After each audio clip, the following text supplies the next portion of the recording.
কবি জয় গোস্বামীর লেখা কবিতা মেঘ বলতে আপত্তি নেই। এটি একটি দুষ্টু মিষ্টি প্রেমের কবিতা। মেঘ বলতে আপত্তি কি? বেশ, বলতে পারি। ছাদের উপর মেঘ তাড়াতো ফুল পিসিমার বাড়ি। গ্রীষ্ম ছুটি চলছে তখন। তখন মানে কবে? আমার যদি 14, মেঘের 16-17 হবে। ছাদ থেকে হাতছানি দিত, ক্যারাম খেলবি? আয়, সারা দুপুর কাহা তোকার ক্যারাম খেলা যায়। সেই জন্যেই জোচ্চুরি হয়। হ্যাঁ, জোচ্চুরি হতো। আমার যদি 14, মেঘের 15-16 মতো।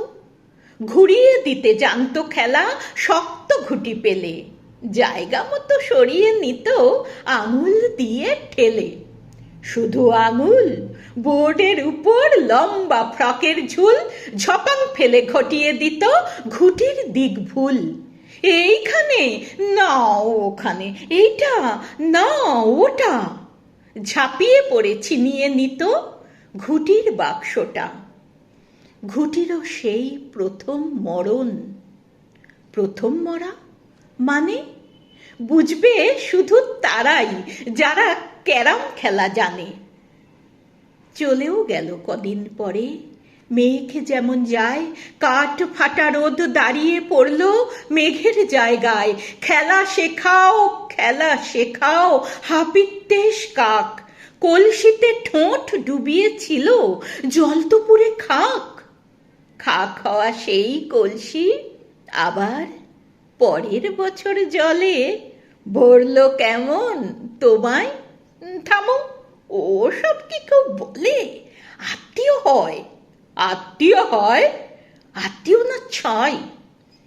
স্পষ্ট করে বলো, এবার সব জানতে চাই।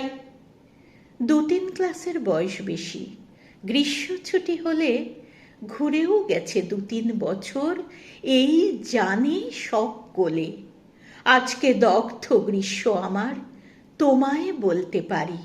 মেঘ দেখতাম ছাদের ঘরে, ফুল পিসিমার বাড়ি। আজকে দগ্ধ গ্রীষ্ম আমার, তোমায় বলতে পারি।